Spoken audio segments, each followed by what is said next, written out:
everyone, my name is Nisha. Today I am here for today's presentation on the topic of classification of audit. Here, the audit has been classified into two categories according to organizational structure of the business and from practical point of view. Today I will discuss about the classification of audit according to the organizational structure of business.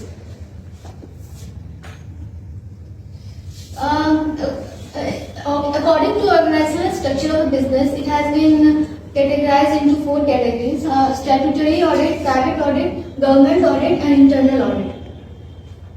A statutory audit, basically it is done as per the statute, which is a compulsory audit to review the accounts of a companies or any organization. Here are the few examples of a statutory audit: company audit, audit of trust, audit of other institution. Company audit, the audit of the companies such as joint stock company who also require the service of an audit. And audit of trust, basically to avoid any fraud and misleading in the accounts of trust, which are created for the wellness for the weak and poor people who are not in a position to understand their account. In another situation, they appoint auditor to audit their accounts. And audit of other institutions means apart from joint stock companies, trust, there are other institutions such as bank companies, railway companies, insurance companies who also get their account audited. Now the private audit.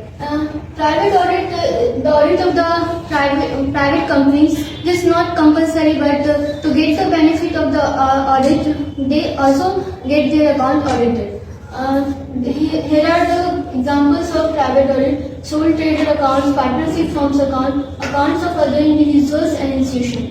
Here other individuals means rent collector, state general, who appoint auditor to maintain their and audit their accounts. And institution means the institution apart from companies, the institutions which are not meant for earning profit, for example colleges, libraries, hospitals, etc., who also require the service of audit. Government audit. Government audit refers to the audit of the government department and institution. They maintain a separate account in the name of Account and Audit Department, which is controlled by the Comptroller and Auditor General of India. And now internal audit, basically it is conducted by the management of the business itself, who also to keep proper control over their organization. This is not independent of their management. Thank you.